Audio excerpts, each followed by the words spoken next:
수업해 보도록 할게요. 지금 이제 그 숫자 맞추기 앱을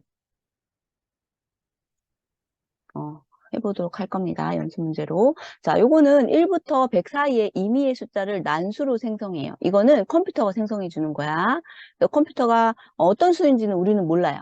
컴퓨터가 생성하고 컴퓨터만 알고 있겠지? 컴퓨터가 난수를 생성하고요. 그거를 이제 사용자가 맞추는 앱이에요. 자, 일단 외형이 어떻게 생겼는지 한번 살펴볼게요. 먼저 여기 보면 스크린 이름이에요. 숫자 맞추기라고 스크린 이름을 바꿔줬어요. 그리고 요건 레이블이에요. 레이블. 레이블에 숫자 맞추기 게임이라고 써줘도 되겠지? 그래서 숫자 맞추기 게임이라고 한번 써보고요. 그리고 이제 여기에 물음표라고 돼 있는데, 뭐 여기다 숫자를 맞춰보세요라고 해주면 더 좋겠지? 맞춰보세요.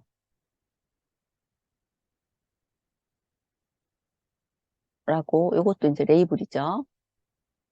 아니, 무슨 숫자일까요? 이렇게 해도 돼요. 그냥 물음표만 나오면 좀 살짝 이해하기가 조금 힘들 수도 있을 것 같아요.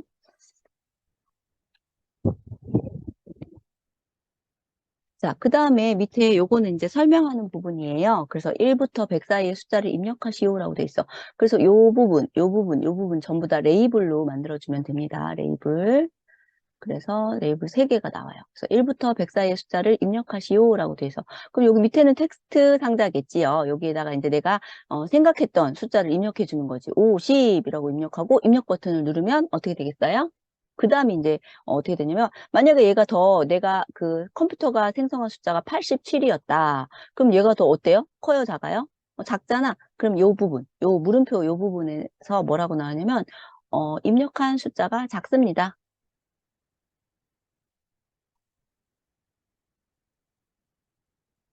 작습니다. 아니면 그냥 작습니다. 라고 입력해도 되겠지? 니다. 아, 그럼 이게 작으니까 더 큰 수를 입력해야겠다. 그래서 이제, 그럼 100과 50 사이에 가운데 숫자인 뭐 75. 사실 이렇게 가운데 숫자를 공략하는 게 굉장히 빨리, 찾아낼 수 있는 방법이에요. 직관적으로 딱 이렇게 어떤 숫자일 것 같아. 그렇게 하고 넣으면은, 만약에 100이었다면 1부터 100까지를 다 넣을 수도 있기 때문에, 네, 50. 또 크다 그러면 75 이런 식으로 하면 빨리 찾을 수 있어요. 이게 이제 숫자 맞추기 방법 중에 하나인데 어쨌든 그렇게 해서 쭉 하고 이제 맞췄습니다라는 메시지가 여기 노란색 선 그 레이블에 뜰 때까지 계속 이제 여기다 뭔가 숫자 입력하고 입력 버튼 누르고 또 입력하고 입력 버튼 누르겠죠.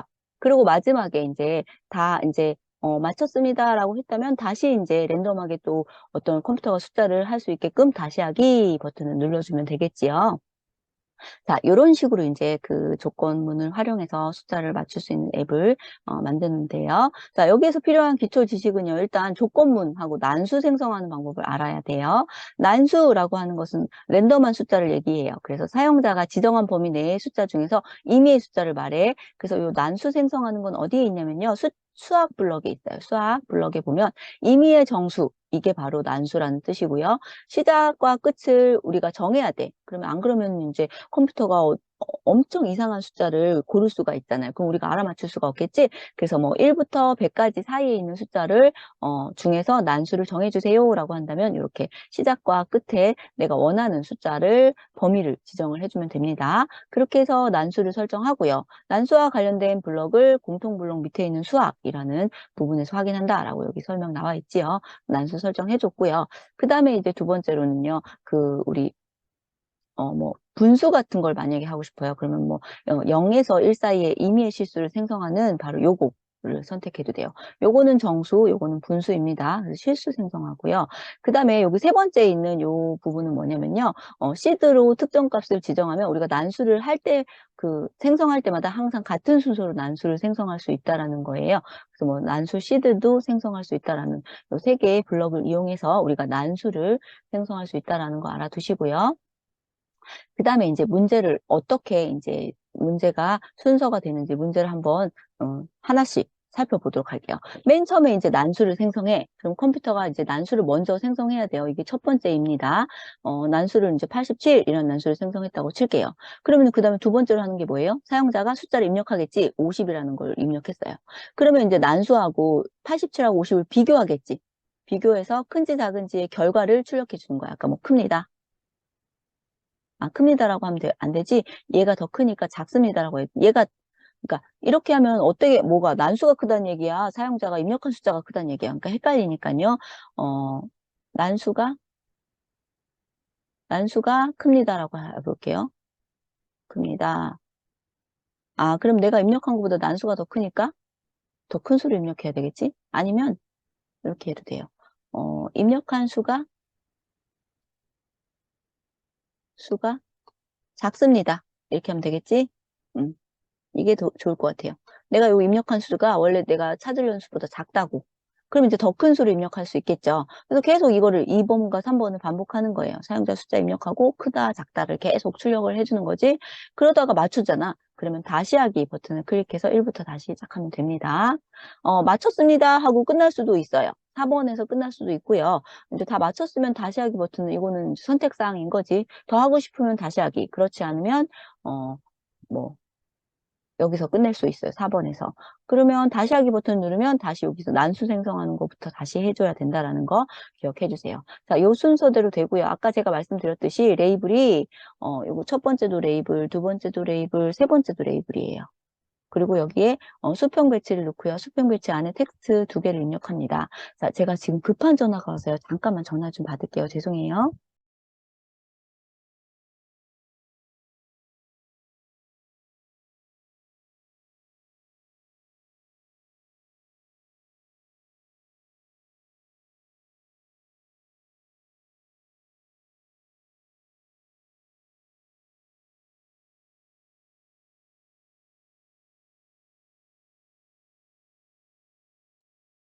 죄송합니다. 이어서 할게요. 자, 그렇게 해서요. 레이블 3개.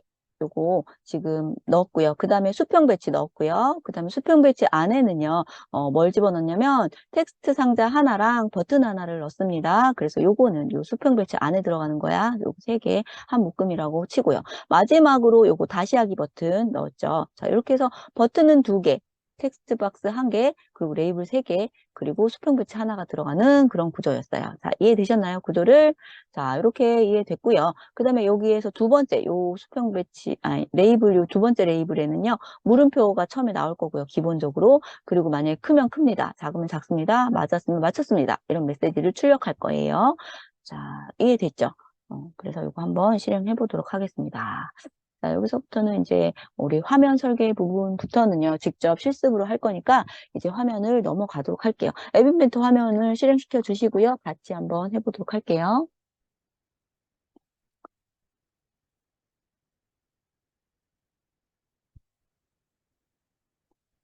자, 그러면 새 프로젝트 만들기부터 시작해 볼게요. 새 프로젝트.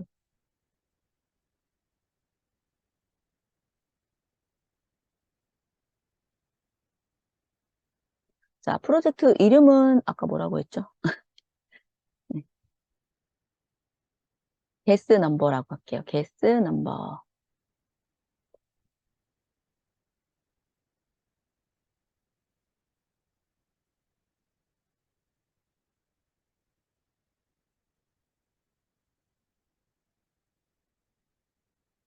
GU, GUESSNUM. 게스 넘.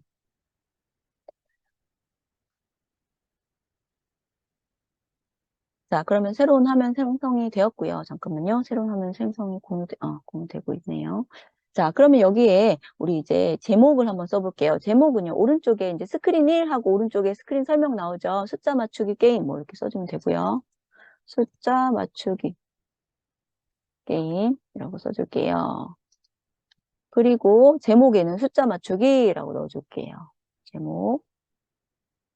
스크린 1이라고 안 하고요. 숫자 맞추기.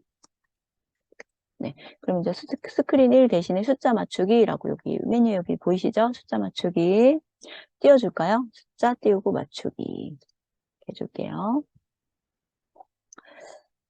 자, 숫자 맞추기 게임이라고 되어 있고요. 자, 이게 끝이에요. 제목 보이기 그는 돼 있나요? 되어 있네요.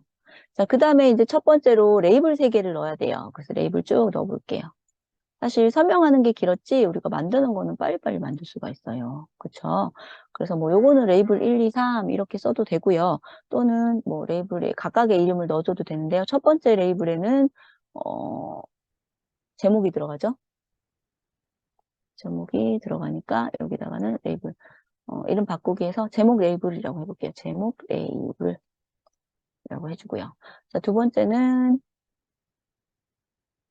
맞추기, 뭐라고 해야 되나요? 결과 레이블? 결과 레이블이라고 해볼게요.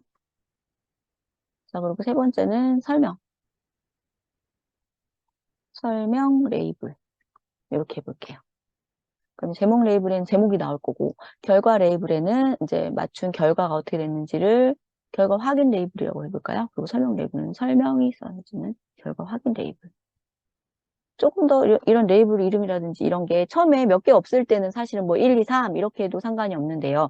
이런 레이블이라든지 뭐 버튼이라든지 그런 것들이 많아지잖아요. 그럼 막 헷갈려요. 이제 서로 막 헷갈리기 시작하거든. 이 레이블이 무슨 레이블이었던가. 이게 뭐 하는 레이블이지? 이건 무슨 텍스트 상자지? 이런 걸 막 헷갈릴 수 있거든요. 최대한 그래서 이런 이름을 잘 해주는 게 좋아요. 그래서 레이블 1의 텍스트에다가 뭘 집어넣어주면 될까요? 숫자 맞추기라고 넣어주면 되겠죠. 숫자 맞추기.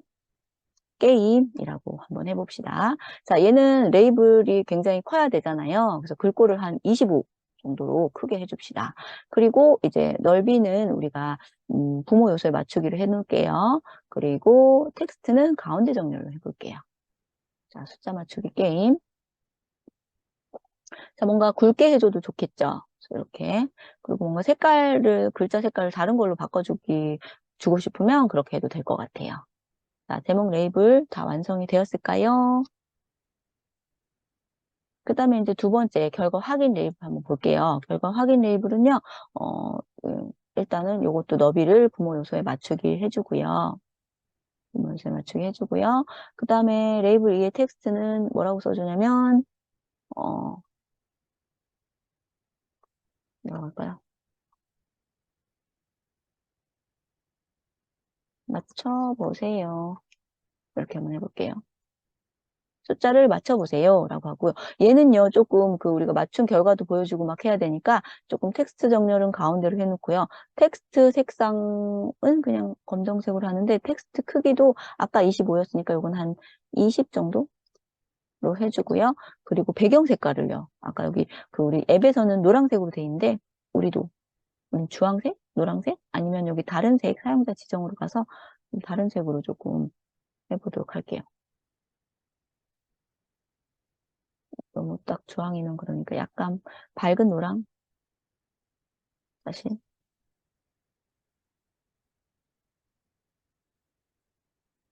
이렇게. 네. 그리고 높이를 조금 조정해 볼게요. 높이를 자동으로 하지 말고 굉장히 얇게 나오거든요. 조금 두껍게 픽셀로 해도 되고요. 픽셀 한 50픽셀 정도 해볼까요? 너무 크네. 그러면 한 30? 네, 이 정도 되고요. 그 다음에 요거는 텍스트 정렬을 가운데 해줬는데 이게 좀 중간에 오면 좋은데 그쵸? 위에 붙어가지고 오니까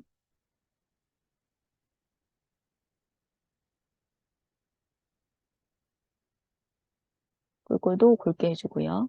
그 다음에 글꼴 크기를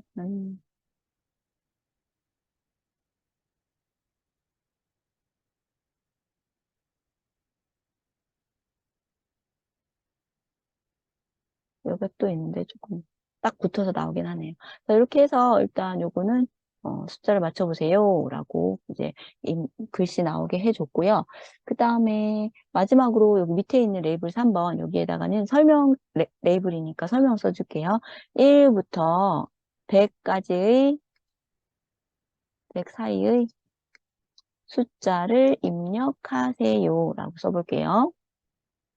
그리고 텍스트는 가운데 정렬 그리고 뭐 이것도 왼쪽 정렬 해도 되겠는데 가운데 정렬 좋을 것 같아요. 그리고 넓이는 자동으로 하지 말고 부모 요소에 맞추기 이렇게 해주고요. 요것도 조금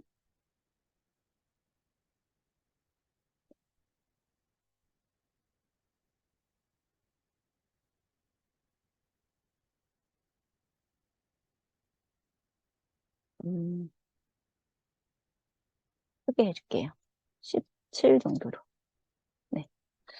자, 이렇게 해서 일단 기본적으로 레이블은 다 끝났어요.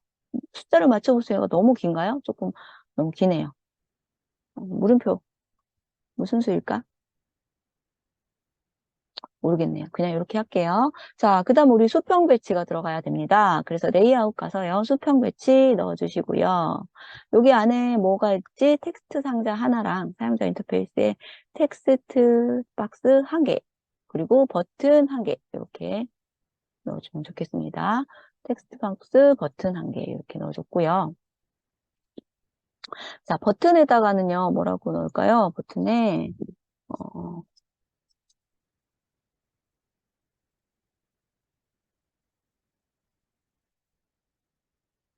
입력이라고 넣어줄게요. 입력. 그리고 요것도 버튼 이름도 입력 버튼 이렇게 하고요. 그 다음 텍스트 박스 이름 바꾸기 해서 숫자 입력 상자 이렇게 넣어줘 볼게요. 자, 이거 잘 보세요. 제목 레이블, 결과 확인 레이블, 설명 레이블 3개 했고요. 수평 배치 넣고 난 다음에 숫자 입력 상자라고 이름 정했고요. 입력 버튼이라고 이름 정했어요. 자, 수평 배치도요. 넓이를 우리 부모 요소에 맞추기로 해주면 좋고요. 다 부모 요소에 맞춰줄게요. 아니면 뭐 네, 부모 요소에 맞추는 게 좋을 것 같아요.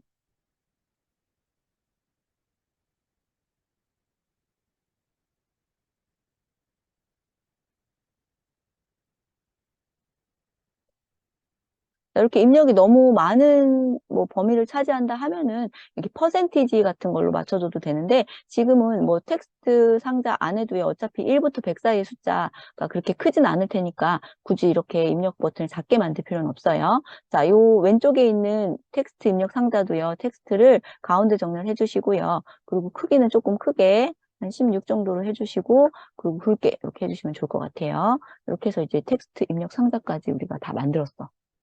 자, 그 다음에 마지막으로 이제 다시 하기 버튼을 만들어야 되니까 요거 밑에다가 버튼, 입력 버튼 옆에 다시 하기 눌러도 되기는 한데요. 요거 그냥 다시 하기는 따로 만들었어요. 다시 버튼, 뭐 이름 바꾸기, 다시 버튼 이렇게 해주고요. 자, 다시 하기라고 써주면 되겠고요. 써주면 되겠고, 가운데, 어, 요거를 가운데 정렬을 해줘야 되면은, 우리, 스크린 1에, 수평 정렬을 가운데로 해줘야지만 얘가 가운데로 와요. 이렇게. 그리고 요거의 넓이는요, 한 퍼센트로 해가지고, 한 40%로 해볼게요. 이렇게 조금 크게 나오죠. 이렇게 해서 우리가 가운데 정렬 해주기 위해서, 얘를 가운데 정렬 해주기 위해서 전체 스크린에 수평 정렬을 가운데로 맞춰줬다라는 거 기억해 주시고요. 이런 식으로 쭉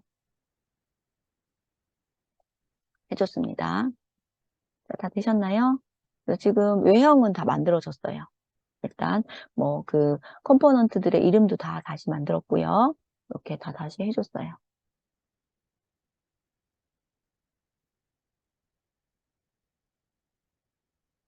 자, 되셨나요? 그럼 이제 우리 에뮬레이터 제가 아까 봤으니까 에뮬레이터에 잠깐 한번 이거를 실행을 해볼 건데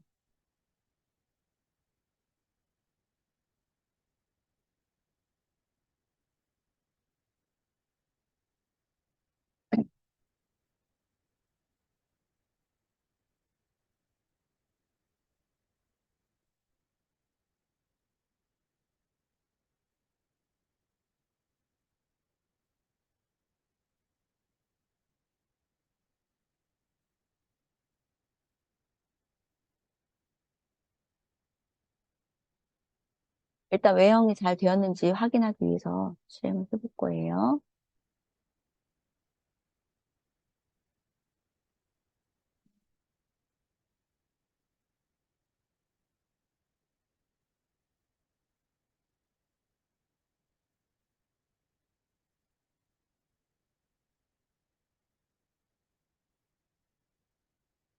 에러가 또 났네. 왜 그랬을까? 그러면 제가 또 보고 싶은데 일단은 에러가 났으니까요. 이거는 계속 지금 하면서 해볼 거고요.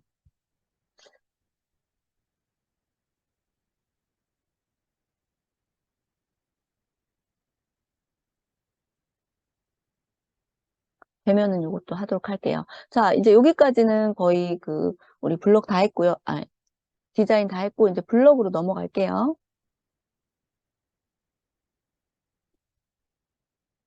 안 될 것 같아요. 시간 없으니까 블록으로 넘어가서요. 또 이어서 해볼게요.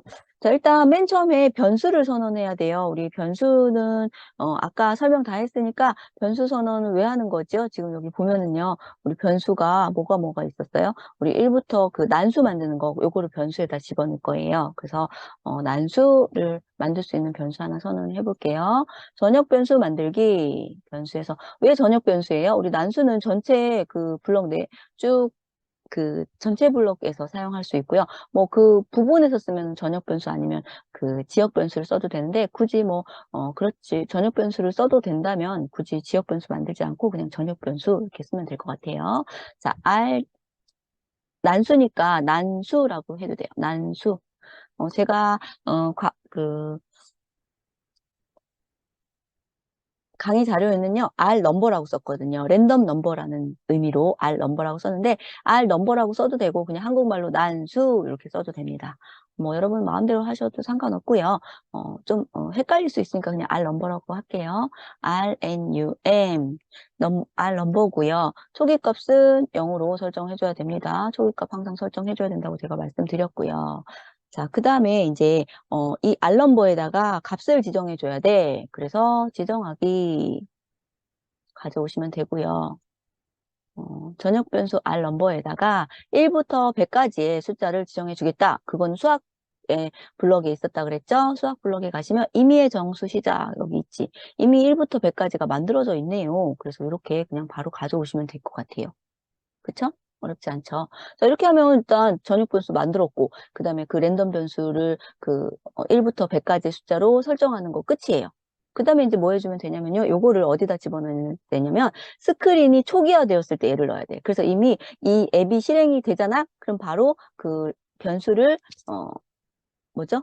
랜덤 변수, 그러니까 난수를 만들어줘야 되거든요. 그래서 제어에 가시면요. 스크린 1이라는 걸 눌러주세요. 스크린 1을 눌러주시면 그 스크린이 초기화되었을 때라는 그런 그 블럭이 있습니다. 세 번째 블럭이 있거든요. 스크린과 관련된 거는 스크린이라는 그 왼쪽에 컴포넌트를 선택하시면 됩니다. 여기 블럭에서 스크린 1 선택하시고요. 하나, 둘, 세 번째 언제 스크린 1 초기화되었을 때 요거 가져오시면 돼요. 자, 스크린 1이 초기화될 때 바로 전역 변수 그의 난수 값을 만들어주면 됩니다. 라는 얘기예요. 자, 되셨나요? 자, 이렇게 해서 우리가 그 전역 변수 만들어주고 그거의 난수를요 언제 하냐면 요 앱이 실행될 때 스크린 초기화되었다라는 것은 앱 실행할 때 또는 그 새로 하기 그 버튼 눌렀을 때도 스크린을 초기화하는 명령을 넣을 수 있거든요. 그렇게 됐을 때 이제 난수를 생성해 주세요라는 의미예요. 그 다음에 이제 뭐 하면 돼요? 숫자 입력하고 입력 버튼 딱 누르면 어떻게 된다는 거야? 비교를 하겠지. 이 내가 만든 랜덤, 그러니까 컴퓨터가 만든 랜덤 정수하고 내가 그 텍스트 상자에 넣었던 변수하고 비교해서 큰지 작은지 크면은 뭐 큽니다. 작으면 작습니다. 같으면 맞췄습니다. 이런 걸 집어넣어 줘야 된다라는 거예요. 그래서 그거 한번 해볼게요. 언제? 입력 버튼을 클릭했을 때. 자, 입력 버튼을 클릭했을 때 넣어주면 되고요. 자, 뭐 하면 돼요? 입력 버튼 클릭했을 때 이제 비교를 하는 거지. 비교를 하려면 우리가 제어문에서 비교를 해야 되는 거예요. 자, 뭘 비교해요? 여기 랜덤으로 만든 숫자하고 내가 입력한 숫자하고 비교를 해서 큰지 작은지 뭐 그런 걸 비교하는 거야. 자, 그래서 제어문에서요. 만약이라면 아니라면 요거를 가져오시면 돼요. 몇 번 물어봐야겠지. 클 때, 그리고 작을 때, 그리고 같을 때, 이 세 개를 물어봐야 되니까, 만약 크다면 이걸 이제 여기다가 해줘야 돼. 크다면이라는 걸 알려주려면 수학에 있다 그랬죠. 비교 연산자. 요거를 가져오시면 되고요. 여기 눌러서 크다면이라는 거, 요거를 선택해주면 되겠지. 뭐가 크다고? 랜덤 숫자가 내가 입력한 숫자보다 크냐? 그거를 이제 비교해줘야 돼요. 그래서 우리 랜덤한 숫자는 어디 있어요? 변수에 가시면 가져오기가 있어요. 가져오기 눌러주시고요. 전역 변수, 랜덤수. 가져왔는데요. 이 숫자보다 내가 입력한 숫자가 더 크냐? 내가 입력한 숫자는 어디에 들어있어요? 텍스트 상자에 들어있지? 그래서 여기 왼쪽에 보시면 숫자 입력 상자에 텍스트 그러니까 이게 무슨 말이냐면 내가 텍스트 상자에 입력한 텍스트가 라는 말이에요. 얘가 전역 변수, 그러니까 랜덤한 숫자보다 더 크냐? 얘가 더 크지? 그럼 뭐라고 얘기하면 돼요? 아까 그 노란색 있잖아요. 그게 바로 결과 확인 레이블이에요. 이 레이블에다가 뭔가를 표시를 해줘야 되겠지? 그래서 여기에다가 뭐를 표시해줘야 되냐면 지정하기 이렇게 해놓고요. 예, 텍스트에다가 그 결과 확인할 수 있는 그 레이블의 텍스트, 그 텍스트 값에다가 뭘 넣어주면 되냐면 한국말로 써주면 돼요. 입력한 수가 큽니다. 입력한 수가 더 큽니다. 이렇게 좀 된다고요. 자, 됐나요? 어. 자, 입력한 수가 더 큽니다. 라고 해주면 돼요. 그럼 요거 두 개 복사하면 되겠죠. 이제 요거 두 개를 제가 복제할게요. 요거 복제하기, 복제해서 요거 두 번째 넣어주면 돼. 아이고, 빠졌네. 자, 요거 복제하고요. 요것도 복제할게요. 복제하기. 이렇게 복제해놓고 이제 순서를, 얘가 더 클 때는 입력한 수가 더 큽니다. 요거 넣어주면 되고요. 그 다음에 얘가, 이제 그 다음에 얘가 뭐예요? 두 번째는 작으면. 그러니까 입력한 그 뭐죠? 랜덤한 숫자가 더 크면 그러니까 작으면 해주면 돼. 작으면 어떻게 하면 돼요? 입력한 수가 더 작습니다 해주면 되겠죠? 작습니다. 그러면 크지도 않고 작지도 않으면 뭐란 얘기예요? 같다는 얘기야. 그래서 아니라면에는요 그냥 같으면 없이요. 얘도 아니고 얘도 아니면 같다는 얘기야. 그럼 뭐 해주면 돼요? 그러면 여기에다가 그 레이블 안에다가 오 맞췄네요 라고 해줄게요. 맞췄네요. 아니면 축하합니다. 맞추셨어요. 뭐 이렇게 해줘도 되고요. 아무거나 여러분이 쓰고 싶은 말 써주면 돼요. 자, 되셨나요? 간단하죠? 음. 자, 이렇게 해서 이제 입력 버튼을 클릭하면 숫자 입력 상자에 있는 내용. 내가 입력한 게 더 크면 입력한 수가 더 큽니다. 내가 입력한 게 더 작으면 입력한 수가 더 작습니다. 같으면 오 맞췄네요. 라고 요거를 출력하라는 얘기입니다. 어디에? 그 아까 노란색으로 만들었던 결과 확인 레이블에 출력을 해주면 돼요. 자, 여기까지 했고 마지막 한 개 뭐가 남았냐면요. 이번에는요. 다시 하기 버튼을 클릭했을 때 어떻게 할 건지를 해주면 돼. 다시 하기 버튼을 클릭하면 어떻게 할 거예요? 이제 전역 변수의 그 값을 다시 랜덤한 숫자로 다시 해줘야 되잖아요. 그래서 그걸 넣어주면 됩니다. 그래서 이게 스크린 초기화하기라는 게 있는지 한번 볼게요.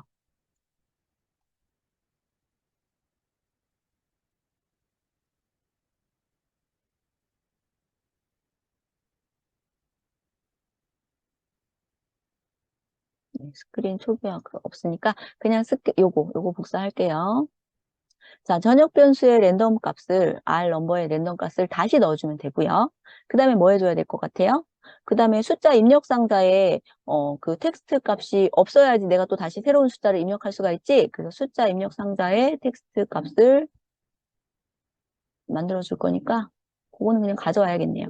숫자 입력 상자에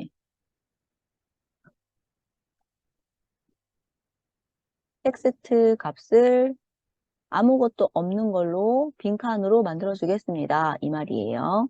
빈칸으로 만들어 주고요. 그 다음에 이제 우리 그 숫자를 무슨 숫자 뭐죠? 그 숫자를 입력하세요라고 돼 있는 부분 있죠? 그게 결과 확인 레이블이지? 결과 확인 레이블에 텍스트 텍스트 값도 아까 우리 뭐라고 입력했는지 기억나세요? 숫자를 맞춰보세요. 뭐 그렇게 입력했었나요? 숫자를 맞춰보세요.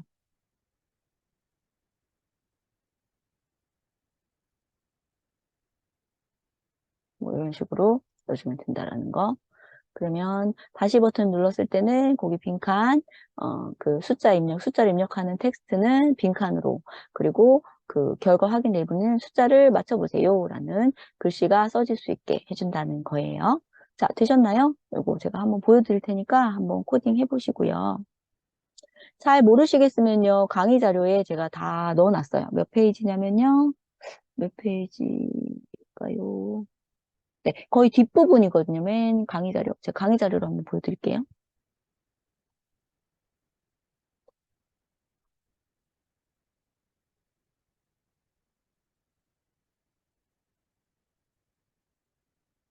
중간중간 설명하면서 제가 또 말씀드렸으니까. 네, 요 부분이네요. 여기 전체 코드 확인하기. 제가 항상 그 어떤 앱 만드는 실습 문제 마지막에 보면 전체 코드가 확인하기가 있어요. 그래서 요거 열어놓고 작성을 하셔도 됩니다. 자, 그래도 어쨌든 이런 의미들을 다 아셔야 되니까 이렇게 해서 했다라는 거 기억해 주시고요. 자, 그러면 이제 한번 실행을 해볼게요. 진짜 잘 되는지. 아, 에뮬레이터가 돼야 되는데 말이죠. 그쵸? 자, 일단은 실행하면서 에뮬레이터 되는지도 확인을 해볼게요. 잘 됐고요.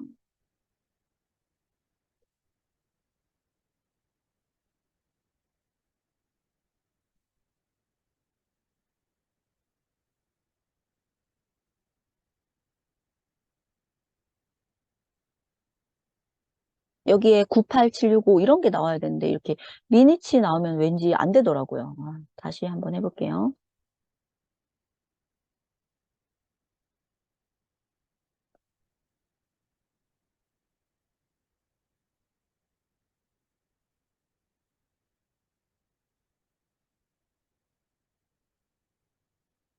얘를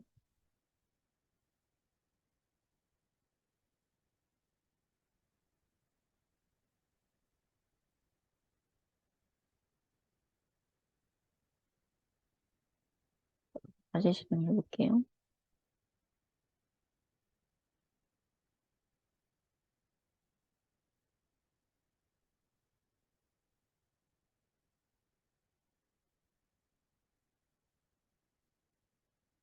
자, 여러분 한번 AI 컴패니언으로 한번 연결해 보시고요. 제가 AI 컴패니언 먼저 할 걸 그랬나 봐요. 하고 요것도 해볼게요. 됐는지 확인해 볼게요. 계속 얘만 나오네. 아, 이제 될 것 같아요. 이게 초가 나오면 되거든요.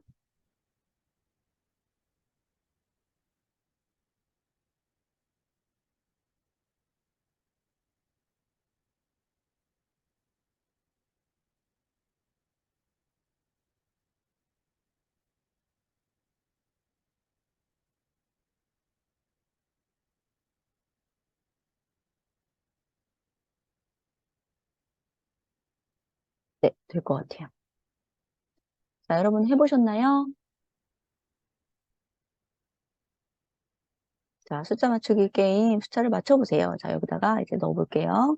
숫자로 바꾸고, 이거 숫자만 입력할 수 있게 그렇게 해놨어야 되는데, 55 입력해볼게요.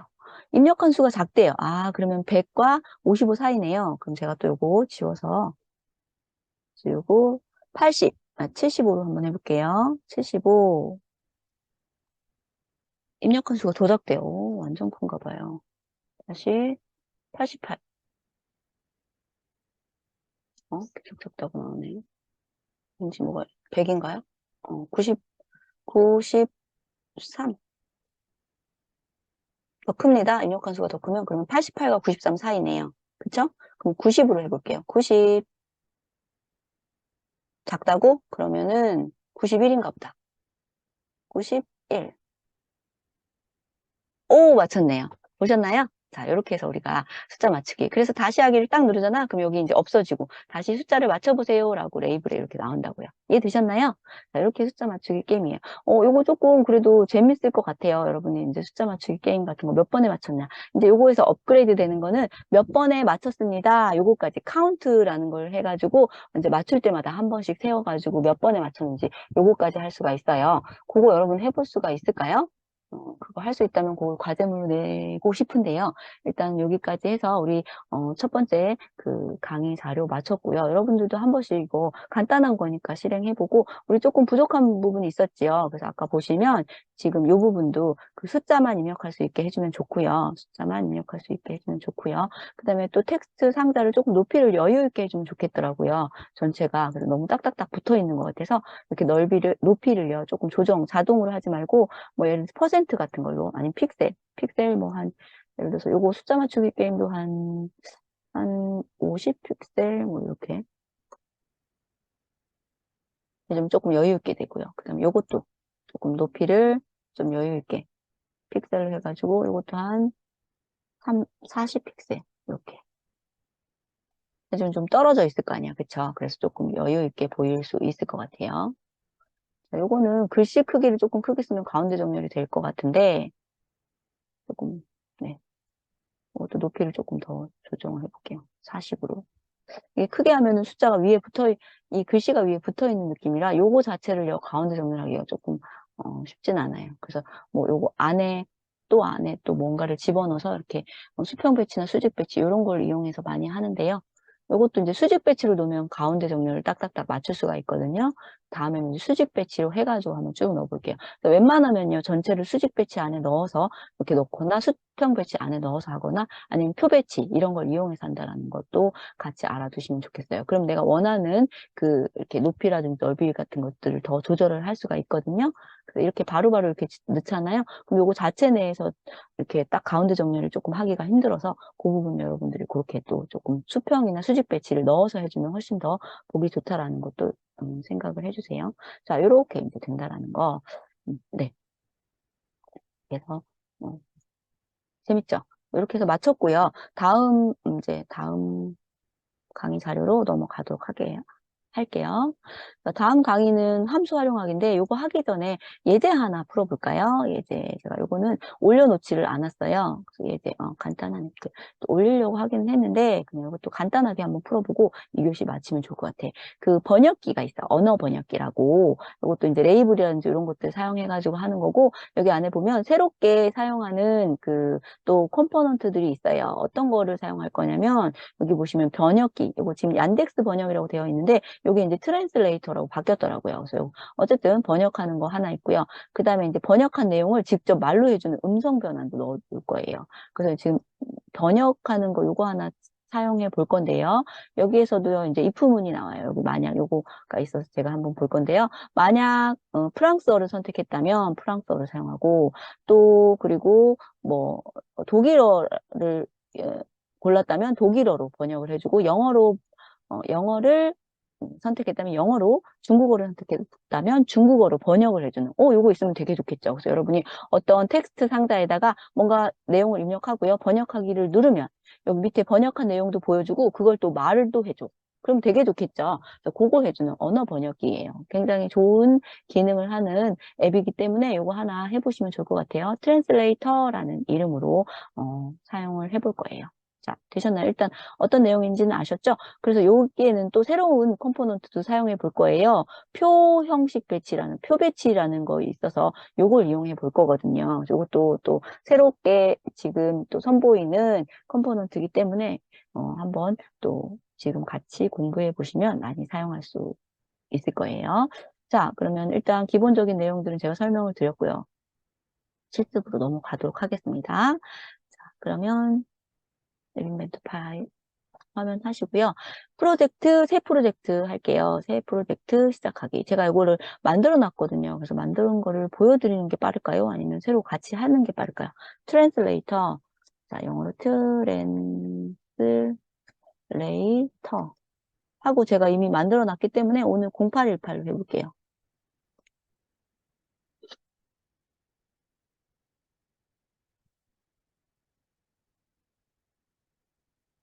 먼저 제가 조금 설명을 좀 부족하게 해드렸는데 맨 위에 언어 번역기 요거는요 레이블이고요. 그 다음에 여기 지금 번역할 언어 선택 그리고 번역하고 싶은 내용 그리고 번역한 내용 요것들은 전부 다 레이블이에요. 레이블 3개 배치했고요. 그 다음에 여기 번역 언어 선택 요 부분이 또 새로 배우는 내용인데요.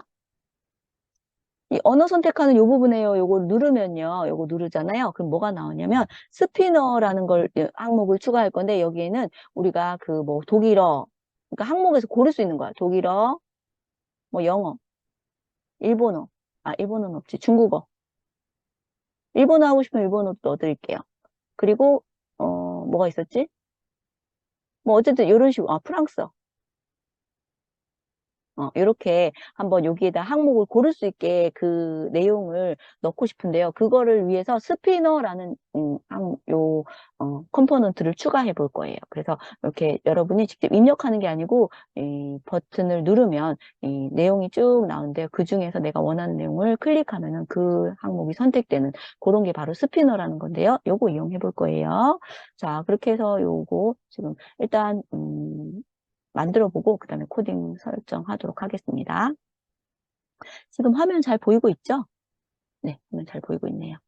자, 그럼 또 넘어가서 맨 처음에 우리가 레이블 입력해야 된다고 했죠. 그래서 레이블 하나 넣고요. 그 다음에 표 배치를 넣어야 돼요. 일단 레이블 먼저 설정해 줄게요. 레이블의 이름은 뭐냐면 뭐 이름은 제목 레이블이라고 이름 바꿔줄게요. 제목 레이블 해주면 되고요. 제목에다 뭐라고 쓴다고? 언어 번역기라고 써준다고요. 라고 써주고요. 아까 텍스트는 가운데 정렬을 해주고요. 텍스트 색상 파란색으로 해줄게요. 그리고 텍스트 크기는 30으로 해줄게요. 좀 크게. 그리고 얘는 넓이를요. 전체 부모 요소에 맞추기 해주면 될 것 같아요. 자, 됐나요? 조금 진하게 해줄게요. 언어 번역기. 자, 됐어요? 자, 됐다면요. 이제 중간에 여기 이제 그 레이아웃에 가시면 표 형식 배치가 있어요. 이걸 넣어줄 거고요. 표 형식 배치. 음, 일단 넓이는요, 부모 요소에 맞추기 해줄 거고요. 그런데 여기 표 형식에 보시면 열이 몇 개인지, 행이 몇 개인지를 알려줘야 돼요. 제가 한번 요거 보여드린다면, 여기에 지금 행이 하나, 둘, 셋, 네 개 행이 있고요. 열은 두 열이 있어요. 행이 네 개 있어요. 네 개 항목 지금 보면은 네 개 항목이 들어가거든요. 해볼게요. 자, 여기 요소가요. 요소가 스피너 요거 하나 들어가고요. 그 다음에 번역하고 싶은 내용 요거 들어가고요. 번역하기 버튼 들어가고요. 그 다음에 번역한 내용을 보여주는데 이게 네 개가 들어가거든요. 그래서 네 줄이 있어야 되고 열은요 이렇게 요거 한 열 그리고 요거 두 열이 있어요. 그래서 이 사행 이 열이 만들어지는 거예요. 그래서 여기 열은 두 개, 행은 4라고 해줘야 돼요. 그리고 이거 보일 거냐? 네, 보일 거예요. 이렇게 되고요. 높이도 조금 여러분이 좀 조정을 하고 싶으면 뭐 넓이 뭐 퍼센트를 해줘도 되고 픽셀로 해줘도 됩니다.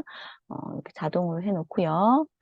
자, 그 다음에 지금 이제 하나씩 여기다 이제 보이지는 않지만 이렇게 칸이 있어요. 그래서 여러분이 이렇게 요소들을 집어넣으면 생성이 되는 거야. 자, 요소 한번 넣어볼게요.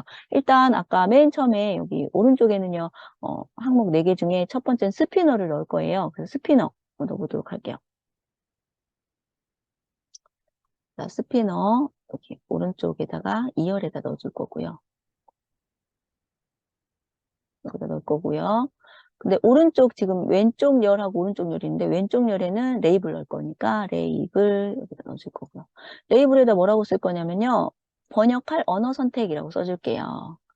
자, 레이블에 번역할 언어 선택 이렇게 해주면 돼요. 그리고 왼쪽 열하고 오른쪽 열인데요. 왼쪽 열의 넓이를 좀 지정을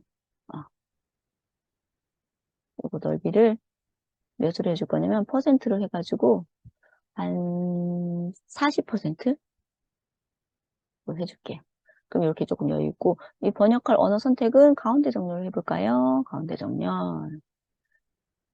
자, 그러면은 약간 그 다른 글씨랑 조금 그러니까 일단 요거 나중에 해볼게요. 그다음에 요거 스피너 요것도 왼쪽에 돼 있고요.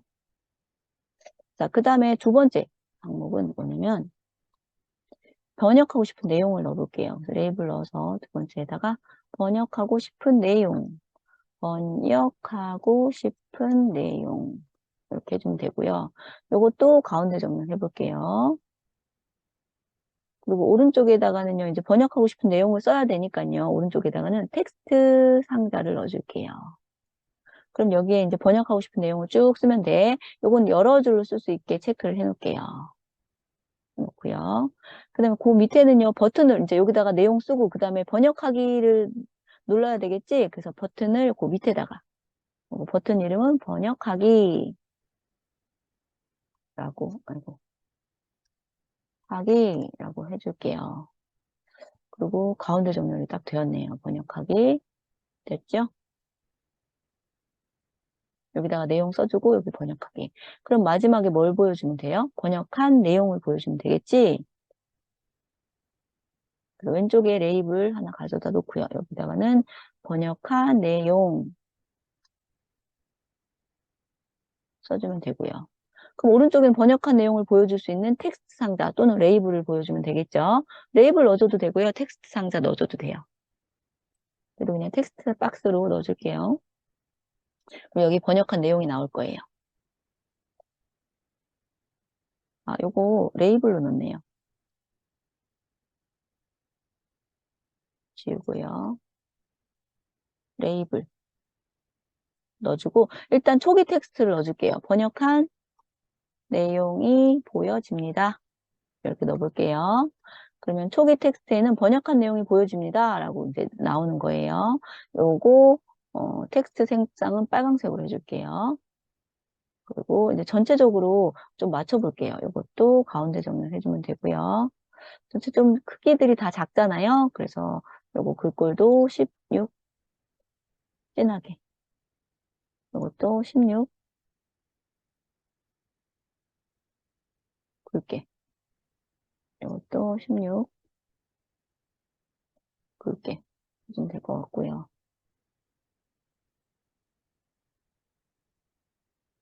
그죠? 음. 자, 이렇게 했으면 기본적인 레이아웃은 다 된 거예요.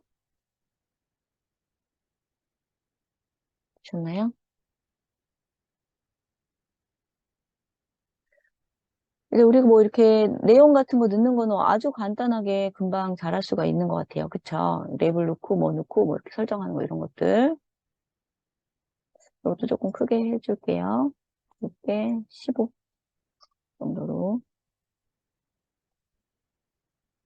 자, 뭐 너무 간단해가지고 쉬는 시간 전까지 이거 다 해도 될 것 같아요.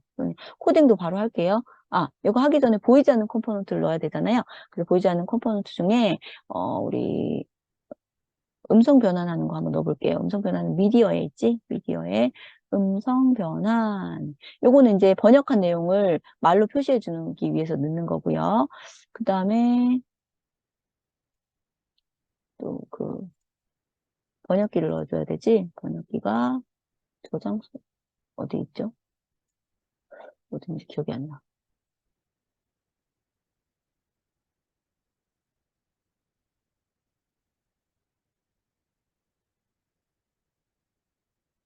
왜 갑자기 기억이 안 나죠?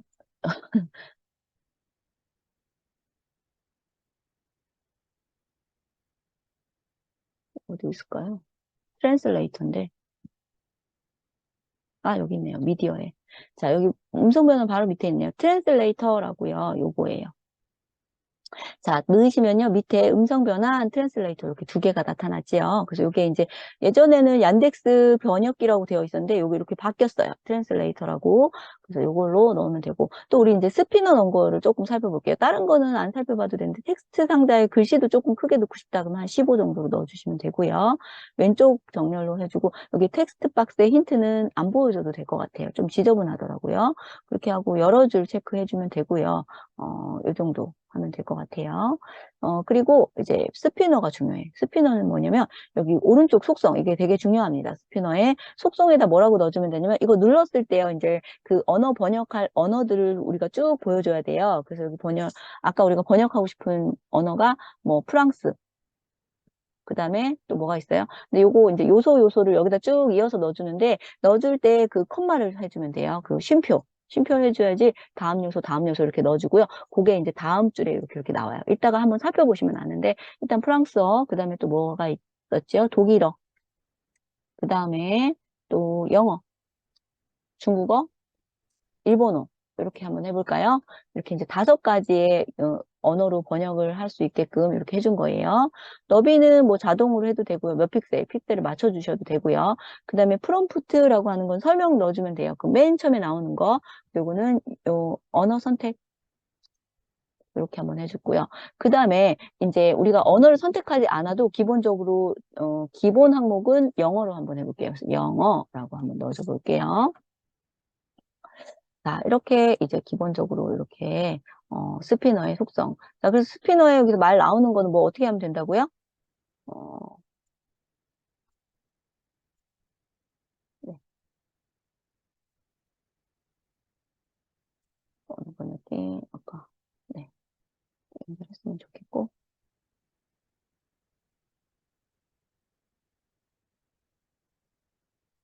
자, 일단 됐고요. 또 이제 얀덱스 요거 언어 번역하는 거 코드가 있어요. 그거 한번 잠깐 살펴볼게요. 자, 여기 보시면은요. 우리가 얀덱스에 번역 안내 페이지에 들어가면 여기 번역하는 93개 언어가 있어요. 그리고 각각 언어 코드가 있어요. 그래서 이 코드를 입력해야지만 얀덱스에서 언어를 번역을 해주거든요.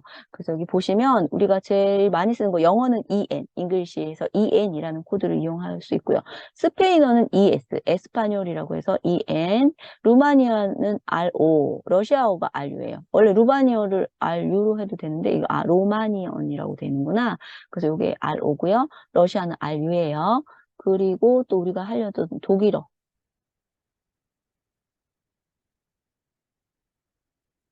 독일어는 어디 있나요? 마다카스, 가스카르어도 있고요. 베트남어, 헝가리어 이런 것도 있고요. 독일어가 안 보이지? 일본어는 JA라고 쓰면 되네요. 그리고 자바어가 있네요. 자바어. 왜 독일어가 안 보이나요? 이탈리아는 IT라고 쓰면 되고 그 다음에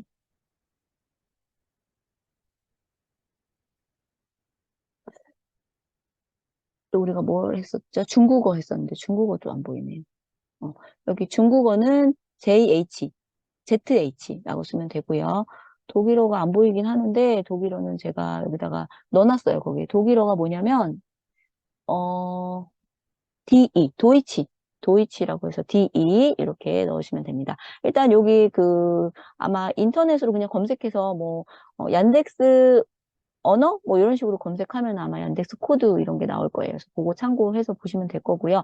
이것도 여러분 원하시면 제가 다음 강의 자료에 올려놓도록 할게요.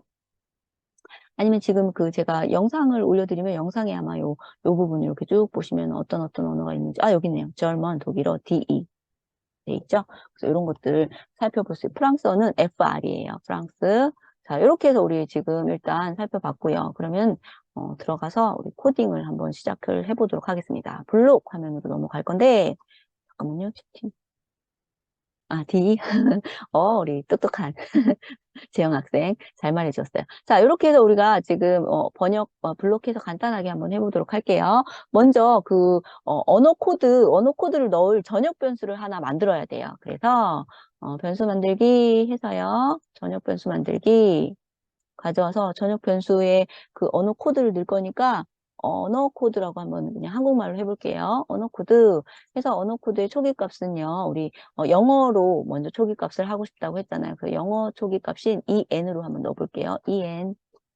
그럼 기본적으로 이제 en이 초기 값이 되기 때문에 우리가 아무 코드를 안 넣어도 그냥 영어로 기본적으로 번역을 해주는 거야.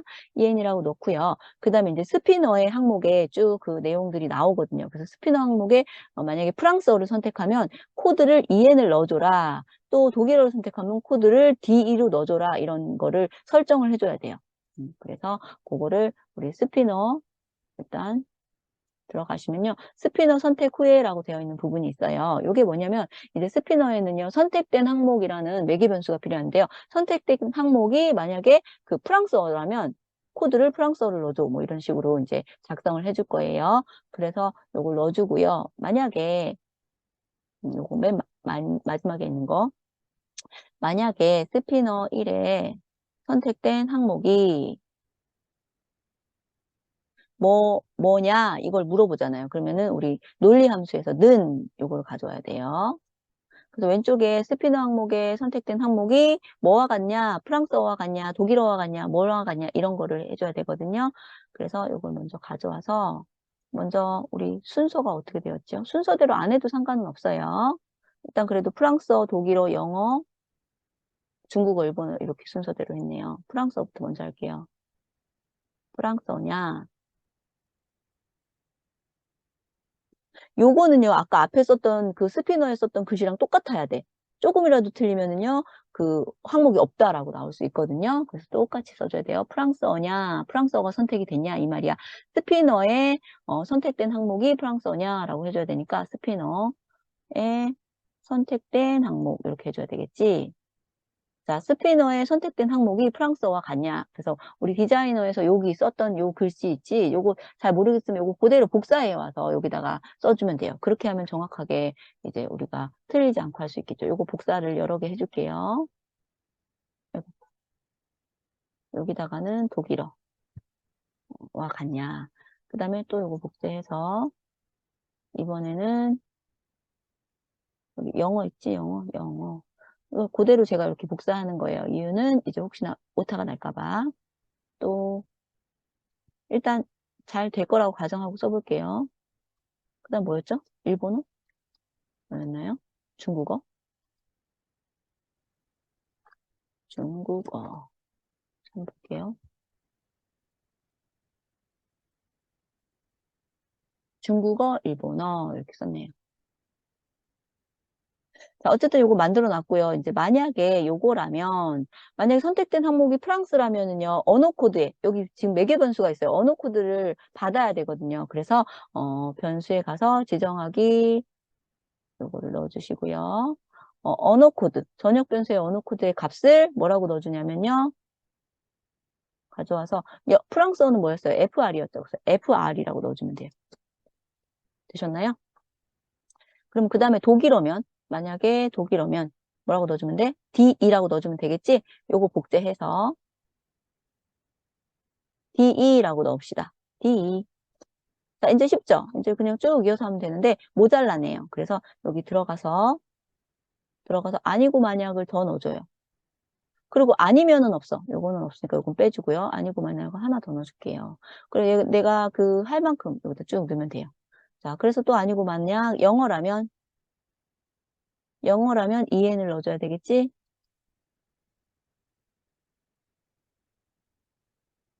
EN. 그 다음에 일본어가 JA였죠. 그래서 복사해서 JA. 그 다음에 또 여러분 원하는 언어 있을까요? 우리 다른 친구들 지금 여기 보니까 어, 제가 출석부에 국적이 안 나타나 있어서 러시아 친구들도 있는 것 같은데. 그래서 이거 제가 지금 이렇게 했지만 베트남 친구들도 있는 것 같고요. 태국이나 베트남 친구도 있는 것 같아서 제가 확실하게 어디, 국적이 어딘지 잘 몰라서 일단 일본어, 중국어 했습니다. 여러분 국적을 알았으면 조금 더 제가 이렇게 여러분의 국적대 한 거. 그래서 여러분 요거 하실 때는 자기 국적의 언어를 넣어주시면 돼요. 베트남 언어 뭔지 제가 한번 볼게요. 베트남어. 여기 러시아어, 우즈베거는 UZ고요. 우크라이나는 UK예요. 터키어는 TR이고요. 그 다음에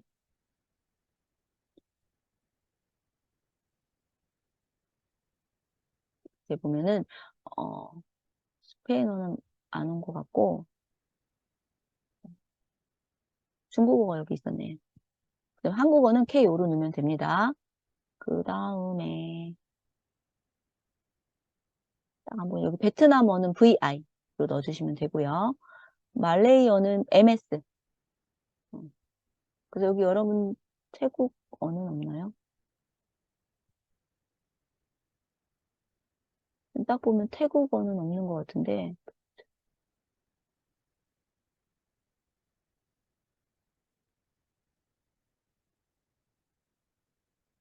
타이어, TH 이렇게. 그래서 이런 거 있으니까 친구들 찾아보고 좀 넣으시면 좋을 것 같아요.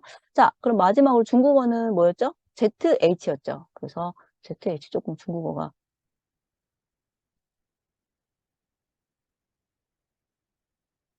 아이고 속으로 들어가 버렸네.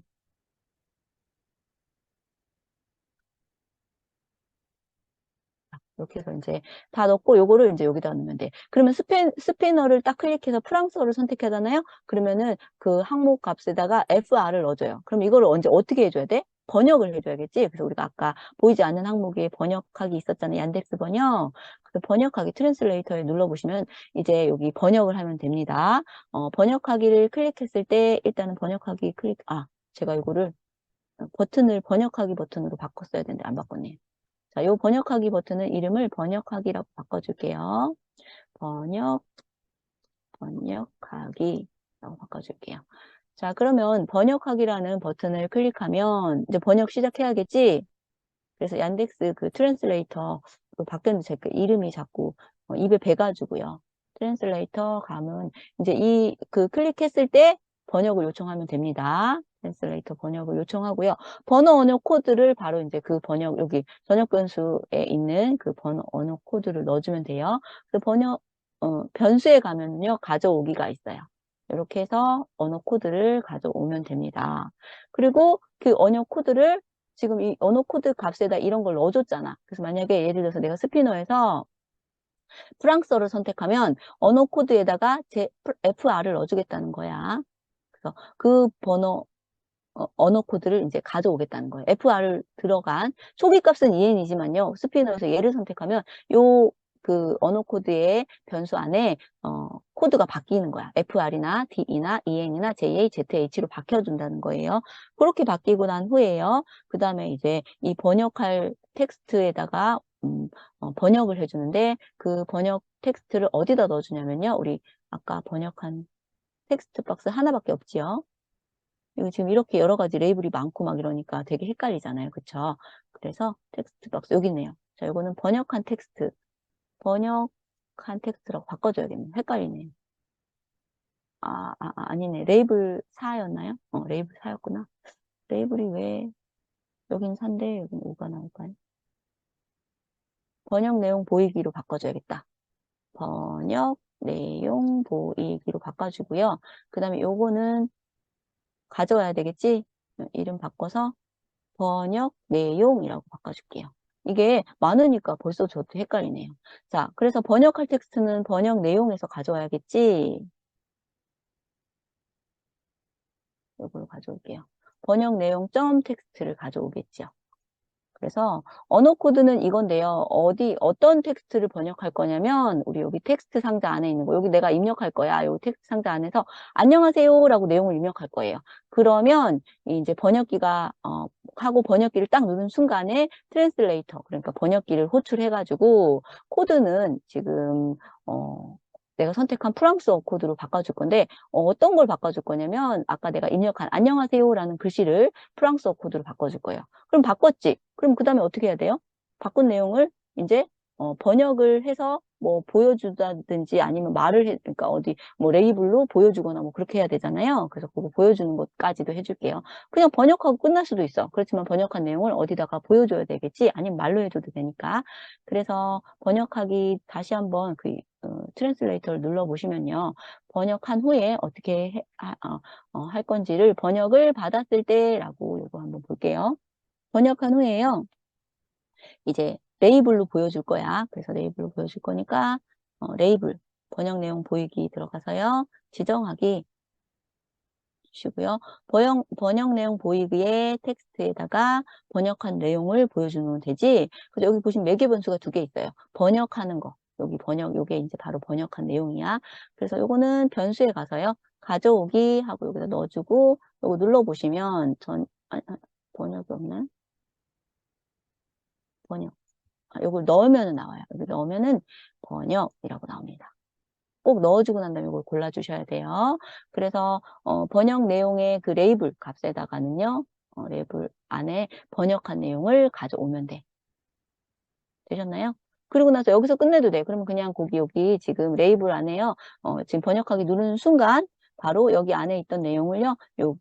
내가 뭐죠? 번역하고 싶은 언어에 맞게 번역 내용 여기 빨간 텍스트 요 레이블에 보여지는 거야. 근데 보여지는데 이거를 말로 해주면 또 더 좋겠죠. 그래서 그 말로 해주는 거를 음성 변환으로 해줄 거예요. 그래서 음성 변환 호출 음성 변환하고요.